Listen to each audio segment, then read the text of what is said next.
All right, now if we take this idea about from the behaviors that our environment shapes who we are, you could say that our self is not actually here in me. It's about the way that I relate to the world around me.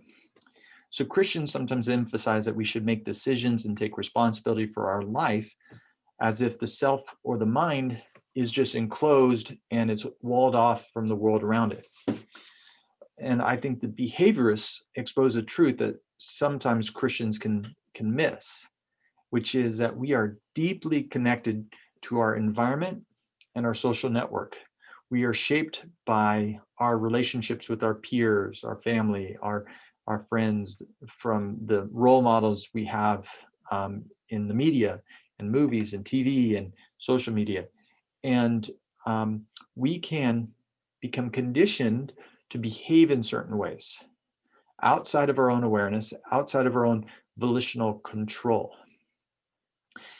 And that who I am is the result of how I am connected to that social network, that environment around me.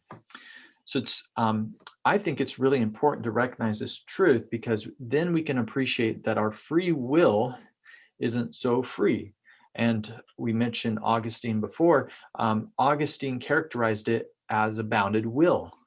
So I think in theology, I think Christians sometimes don't know the deeper theology of Christianity, because I think in theology there has been a recognition that all of our sins aren't the result of personal choice, that we're subject to original sin. We're subject to the connections we have with the world around us, and that world is fallen and imperfect. And that, again, I think that original sin, it's partly inherited within us, but it's also for sure inherited outside of us, or in the world around us. Okay, so what does this mean for spirituality? Again, if we think about spirituality as an internal characteristic, then we're maybe missing this idea that we are shaped by the world around us. And I think perhaps we should see our spiritual lives as more interconnected to others and to the world around us. Okay, I think actually, again, this is not a new idea. I think this is present in Christianity since the early church. Paul, the Apostle Paul, wrote in 1 Corinthians 12. And I'm just going to read the Message translation, so it's a little bit of a paraphrase, but he writes in 1 Corinthians 12, "You can easily enough see how this kind of thing works by looking no further than your own body. Your body has many parts, limbs, organs, cells, but no matter how many parts you can name, you're still one body. It's exactly the same with Christ. By means of his one spirit, we all said goodbye to our partial and piecemeal lives. We each used to independently call our own shots, but then we entered into a large and integrated life in which he has the final say in everything.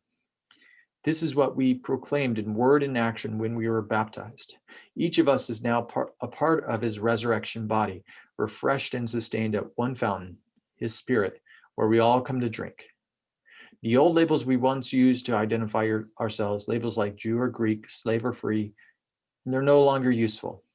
We need something larger, more comprehensive." So here, Paul is arguing you are like one part of a body. You only exist as you are related to the bigger whole. And when you enter into Christ, you enter into a particular body, including the head being Jesus Christ. And so we are now interconnected with Christ and with the church and with the entire body of Christ that we now belong to. And so when we make good decisions, it reflects not our goodness, but the fact that we are connected to a body and to the head of the church, which is Christ.